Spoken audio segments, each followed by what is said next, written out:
बॉलिवूडचा दबंग अभिनेता सलमान खान सध्या काळवीट हत्या प्रकरणामुळे कमालीचं चर्चेत आला आहे। या प्रकरणामुळे अभिनेत्याच्या जीवाला धोका निर्माण झाला आहे। 14 एप्रिल पहाटे 5 वाजता 2 अज्ञात व्यक्तींनी अभिनेत्याच्या घरावर अंधाधुंद गोळीबार केला होता। हा गोळीबार सलमान खानच्या वांद्र्यातील गॅलेक्सी अपार्टमेंट बाहेर झालेला आहे। या घटनेचा व्हिडिओ सोशल मीडियावर जोरदार व्हायरल झाला होता। या व्हिडिओत दिसणारे 2 हल्लेखोर दिसत आहेत। रस्त्यावरून हल्लेखोरांनी थेट अभिनेत्याच्या घराच्या दुसऱ्या मजल्यावर 4 राऊंड फायर केले। दरम्यान या हल्लेखोरांविषयी आणखी महत्त्वाची अपडेट समोर आली आहे। गोळीबार करणाऱ्या 2 हल्लेखोरांचे फोटोजही काल सोशल मीडियावर व्हायरल झाले होते। या छायाचित्रांच्या आधारे या दोघांचा शोध सुरू करण्यात आला आहे। भाईजानच्या घरावर गोळीबार करणाऱ्या हल्लेखोरांनी क्षणाला आपलं वाहन बदलल्याचं तपासात उघड आलं आहे।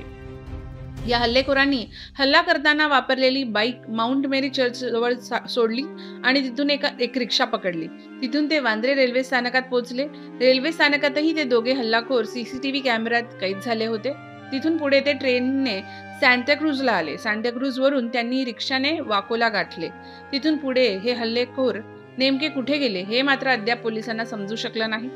मुंबई पोलीस सध्या या दोघांना शोधण्यात व्यग्र आहेत।